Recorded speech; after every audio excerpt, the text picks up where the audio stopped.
আল্লাহ পাকের অশেষ মেহেরবানি যে আল্লাহ তাআলা আমাদেরকে আল্লাহ পাকের মহান হুকুম ঈদুল ফিতরের 2 রাকাত ওয়াজিব নামাজ আদায়ের জন্য আল্লাহ তাআলা আমাদেরকে ঈদগাহ মাঠে হাজির করেছেন।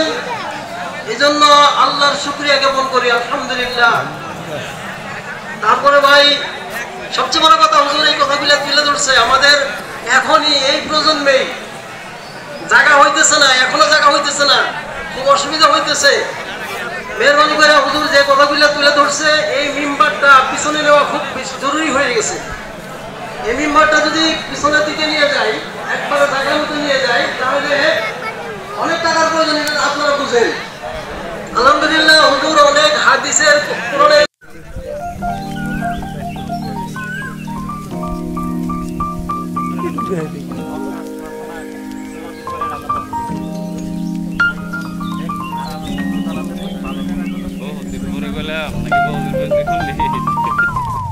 তোরাই তো শুরু করছিস কি তোরা করছিস না ওই যে